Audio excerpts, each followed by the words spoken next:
ભારતની સૌથી પ્રથમ પુસ્તકાલય પ્રણાલી કયા યુગમાં જોવા મળે છે? મૌર્ય યુગ. નાલંદા વિશ્વવિદ્યાલયના પુસ્તકાલયનું નામ શું હતું? ધર્મગંજ. તક્ષશિલા વિશ્વવિદ્યાલય કયા કાળની છે? બૌદ્ધ યુગ. નાલંદા વિશ્વવિદ્યાલય કઈ શતાબ્દીમાં સમાપ્ત થયું? 12મી. મધ્યકાલીન કાળમાં કઈ ભાષામાં પાંડુલિપિઓ વધુ લખાતી હતી? સંસ્કૃત ભાષામાં.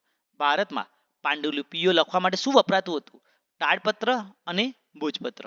મોટાભાગના પ્રાચીન પુસ્તકાલય કયા સ્થાન પર સ્થિત હતા? મંદિરો અને ગુફાઓમાં.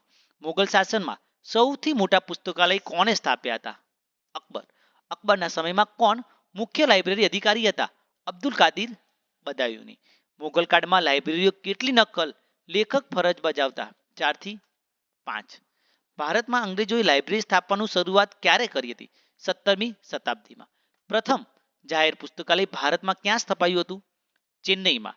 ચેન્નઈમાં 1661માં સ્થપાયેલી પુસ્તકાલયનું નામ શું હતું?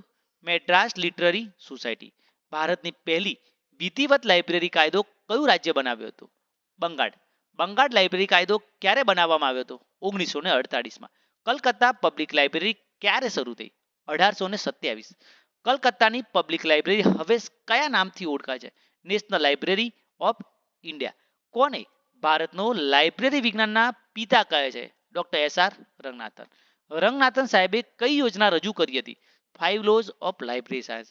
રંગનાથન સાહેબ કયા વર્ષમાં ભારત લાઇબ્રેરી એસોસિએશનના સભ્ય બન્યા હતા?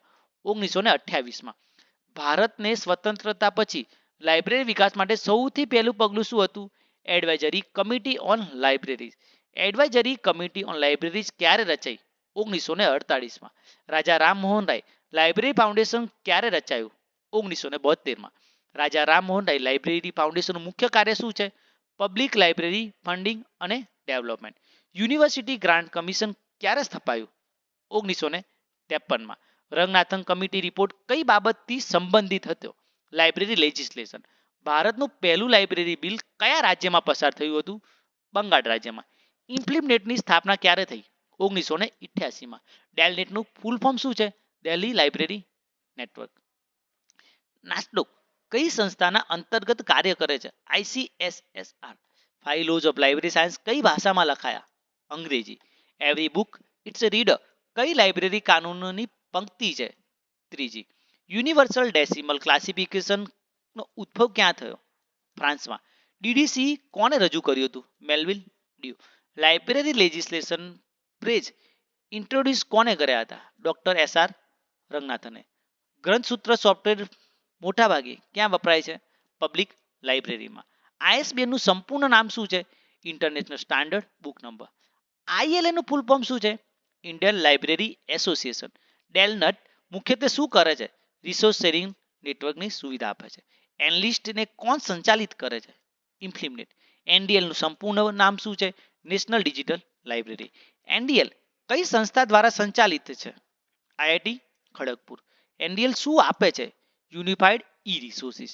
NDLI ની જાહેરાત કઈ નીતિના ભાગરૂપે થઈ? National mission on education through ICT. NML નું સંપૂર્ણ નામ શું છે? National mission on libraries. RFID in લાઇબ્રેરીઝનો અર્થ શું થાય છે? Radio frequency identification. કોહા એ શું છે? Open source library management software.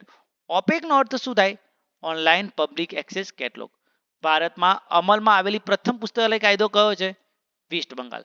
Ranganathan સાહેબે કોના કોના ક્ષેત્રમાં યોગદાન આપ્યું છે? લાઇબ્રેરી વિજ્ઞાન, કક્ષાવાર વર્ગીકરણ અને નીતિ ઘડતર.